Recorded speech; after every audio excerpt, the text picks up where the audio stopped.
Всем привет, друзья! У меня сегодня для вас простой рецепт мягких креблей на кефире без дрожжей.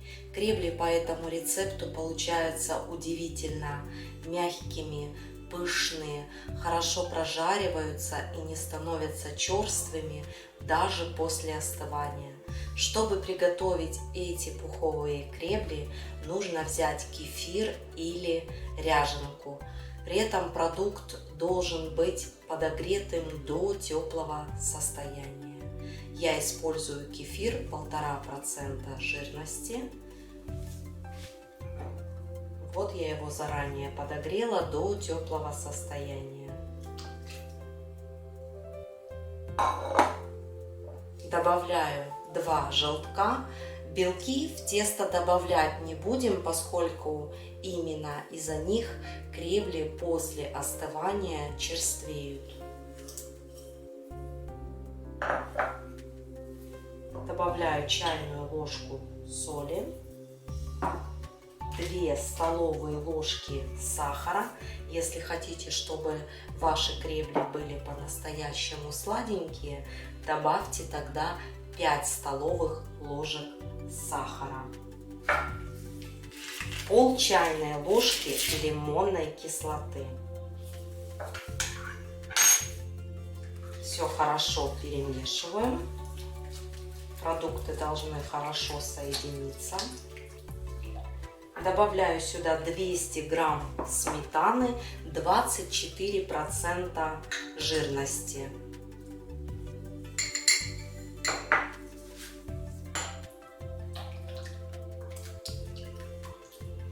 Как только все продукты хорошо соединились, добавляю сюда чайную ложку питьевой соды.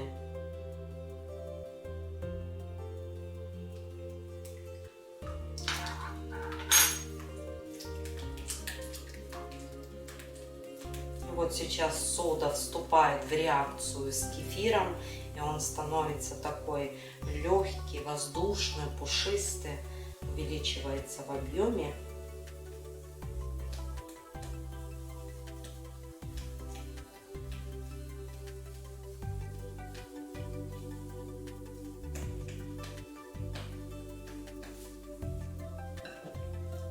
Высыпаю 800 грамм муки. Муку заранее просеяла и замешиваю тесто. Тесто должно получиться неплотным, липнущим.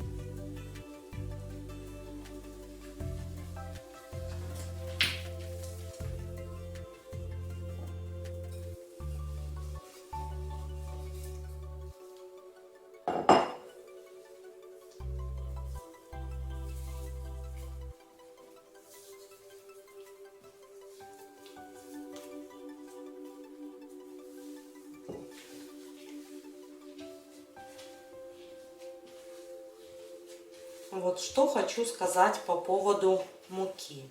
Если вы начинающий кондитер, кулинар, муку добавляйте постепенно.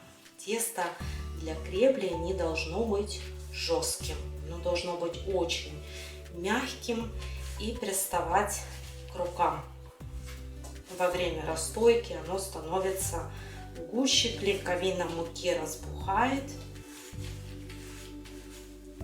Приготовленное тесто нужно будет отправить на отдых. Чем дольше стоит тесто, тем мягче и пышнее получаются кребли. Поставлю тесто в теплом месте. Сверху, чтобы тесто не заветрилось, прикрою пищевой пленкой или полотенчиком. Можно также крышкой прикрыть. Вот, посмотрите, вот такое липкое тесто получается. Все, на этом с мукой мы остановимся. Больше муку добавлять не буду. Тесто постояло около 2 часов. рабочую поверхность припыляю небольшим количеством муки, беру кусок теста и раскатываю в пласт толщиной приблизительно 1 сантиметр.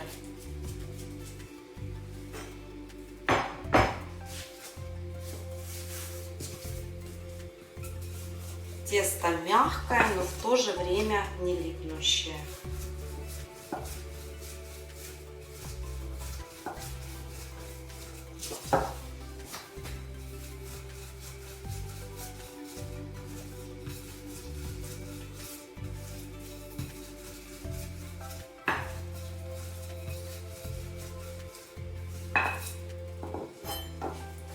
Тесто нарезаю на ленты шириной приблизительно 8 сантиметров.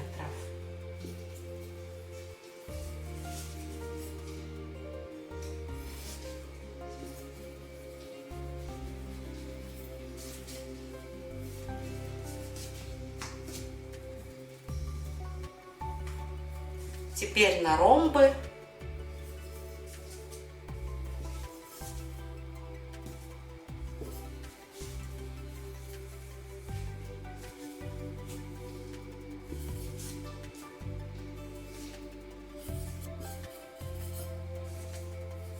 В середине каждого ромбика делаю разрез.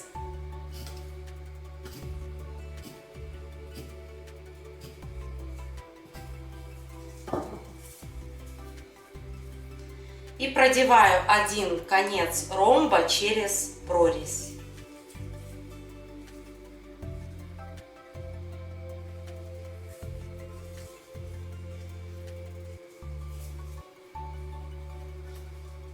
Кребли буду выпекать в большом количестве растительного масла.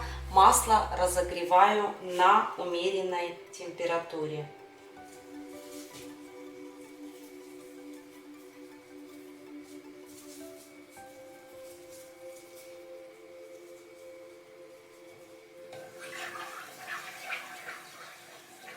Готовность масла можно проверить с помощью деревянной палочки. Вокруг палочки собираются пузырьки, значит масло готово к работе.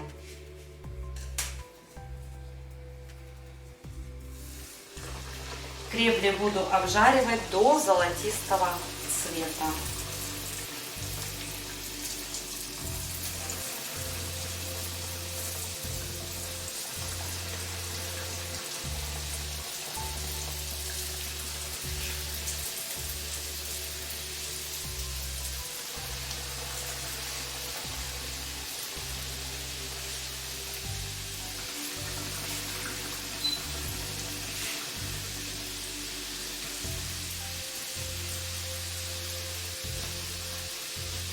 Как только поджариваются с одной стороны, переворачиваю на другую сторону.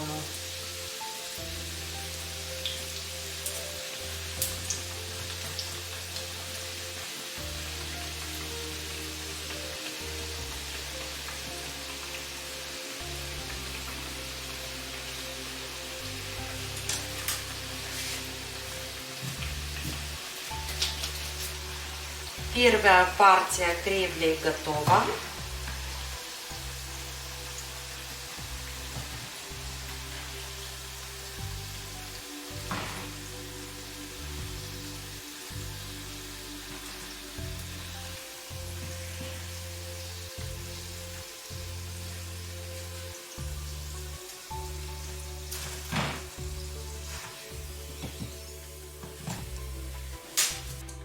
Закладываю следующую партию. В тесто для креблей я добавляла сахар. Сахар в тесте совершенно не чувствуется, оно получается не сладким. Я его добавляла для того, чтобы кребли были красивого золотистого цвета. Эти креблики можно подавать также к соленым блюдам, к супу, к примеру. Если вам нравится сладкая выпечка, тогда добавьте 5 столовых ложек сахара с горкой.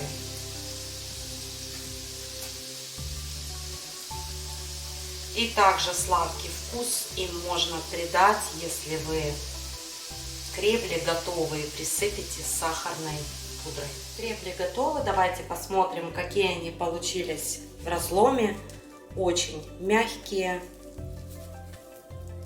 воздушные.